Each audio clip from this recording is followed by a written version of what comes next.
A good rule of thumb is that if players' pieces are cocooned in the centre of the bunch, then the player in the middle will have lots of moves, and the player whose pieces form the frontier discs will have few moves. Just like in this example, white has no moves because it holds all the frontier discs, and black has 28 moves because it only holds interior discs.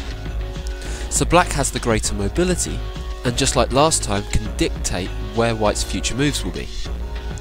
So if we're looking to cocoon our pieces inside our opponents, we want to make moves that will give us control over the centre of the bunch by flipping interior discs and not flipping too many frontier discs. So let's look at an example. It's white's move, and at present black has a hold over the centre of the bunch. You can see that black has all its pieces grouped together and connected, in between white's pieces, which are separated into two groups here and here. It also has the only 3 interior discs on the board, black face up. Pause the video briefly and decide upon where you would play in this position as white. What white wants to achieve is threefold. It wants to flip some of those interior discs, join up its pieces, and then separate black's pieces. Pause the video again and see how many of these criteria the move that you chose fulfills. So how can white go about these criteria? There is a good rule of thumb that can be applied when choosing a move in such a position. If you look at your opponent's pieces and find the outermost frontier discs, which are probably here and here in this position, though it could be that there are more than 2 such discs in a different position. As a general rule, it would be a bad idea to flip those discs, because to do so would be creeping around the bunch, which is only going to make you cocoon, as it were, around your opponent's pieces, and we would rather our opponent was doing that to our pieces instead. So in the 2 examples being shown here, we can see that we're achieving none of our 3 goals that we've set out for ourselves. We haven't flipped any interior discs, we haven't joined up our pieces, and we definitely haven't separated black's pieces. So here are all of white's possible moves. Let's see how many of those moves we can eliminate with what we've learnt so far. G8 and F8 both flip our opponent's outermost frontier disc, as does G7, which is also an X square, so we should know this is definitely out of the question. At the other end, C2 and B3 both flip our opponent's other outermost frontier disc. So that's 5 out of the 11 moves already gone. Let's have a look at some of the other moves on the board. If white plays F2,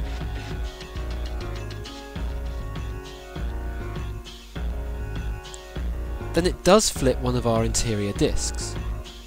It does kind of join up our pieces, but not convincingly. And it leaves black's pieces in the same situation, joined up diagonally. The main problem with F2 is that if white had looked just one move ahead, it would realise that it doesn't develop a central position in the long run. Black can reply with E2 and keep its position fairly central. Another move might be G6. G6 is an okay move. It does manage to separate one of black's pieces, but it doesn't join up our own pieces, and it doesn't flip any interior discs. Now this is not to say that this is a bad thing, because Othello is very much about trading one ideal situation for another, but we would prefer to achieve as many of our aims as possible.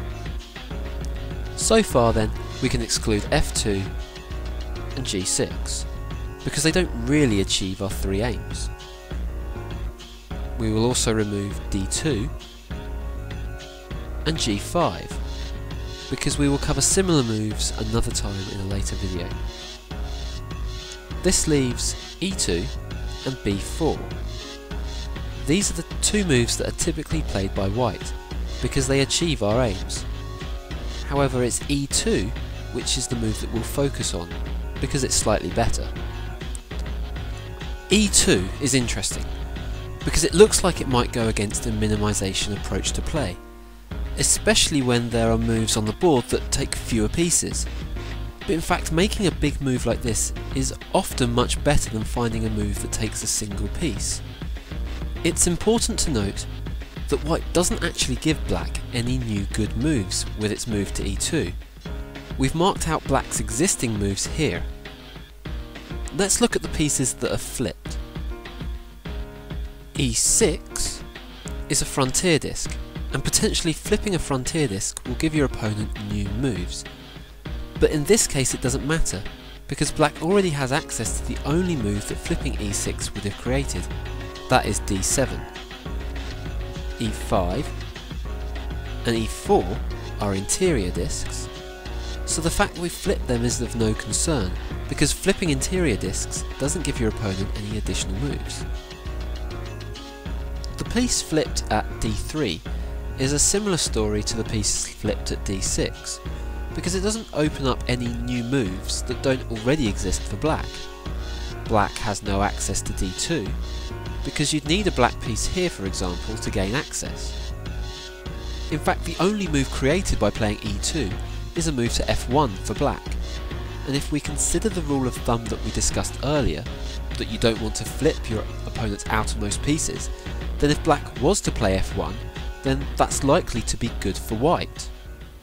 So despite being the move that takes the most pieces, we've found a move that creates no good opportunities for black at all. What we try to do here is start to think about how to go about a minimisation strategy. Yes, it's desirable to take as few pieces as possible, but only if the position warrants it. Remember that what you're trying to achieve by minimising is to reduce your opponent's mobility. So in some scenarios, a big move is needed to create the good position to set yourself up to do this, especially if that move can achieve our three aims: group our pieces together, break our opponent's pieces up, and most importantly, try to flip interior discs as opposed to flipping frontier discs. Once again though, your opponent is trying to do the same.